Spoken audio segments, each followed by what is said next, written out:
James and I recently had a disagreement over big data. Now, I need to point out that we are actually quite close, even though we don't talk very often. It's just after we grew up, we went different paths. I took the path of theory and teaching and academics. James took the more pragmatic route and opened a business that practiced the theory that I taught in class. Our disagreement began when I was attending a conference on big data and texting information back to James. He responded with the joke, now well established, that everyone claims to be doing big data, but no one knows what it is. To him, the emphasis was on the big. Big data involved larger data sets, more complicated problems, greater measurements on any activity. I had a different view that defined the process a little more narrowly.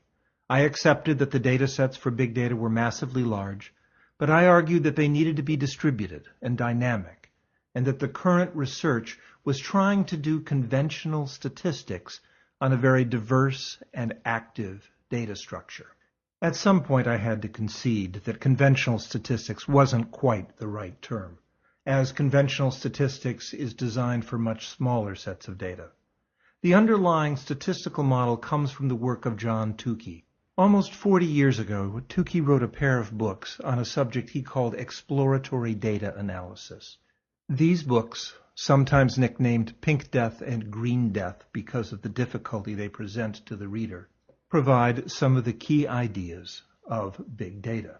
In thinking about this disagreement between James and I returned back to the writings of the scholar Charles Gillespie. Gillespie was among the first to consider the question of whether theoretical research actually influenced business practice. It proves extraordinarily difficult, he wrote in 1957, to trace the course of any significant theoretical concept from abstract formulation to actual use in industrial operation. Gillespie derived his ideas by studying the Industrial Revolution, but he wrote at the height of the Sputnik crisis, a time when Americans wanted to have great faith in scientific research and trusted that it would make them healthy and wise and safe. Gillespie's ideas caused an entire generation of scholars to question what had come to be known as the linear process of technology transfer. In this process, new ideas are created in university laboratories. They are transferred through scholarly journals to businesses, where they become goods and services. In spite of the questions of the linear theory, we still see examples that seem to contradict it. Currently, the Smithsonian is displaying Google Server number 1, which started in a university lab, represented some kind of a breakthrough, and developed a prominent theory of looking at the web. Indeed, you can go back to John von Neumann's laboratory and say that the theoretical breakthroughs of his work actually founded the entire computing and software industries. Still, many scholars of technology transfer have concluded that the interplay between theoretical research and practical business is tough to understand, and that the influence, according to some recent scholars, is almost always difficult to separate from other parts of organizational life. Indeed, some have concluded that the greatest influence of theory is educational. It organizes structures and concepts.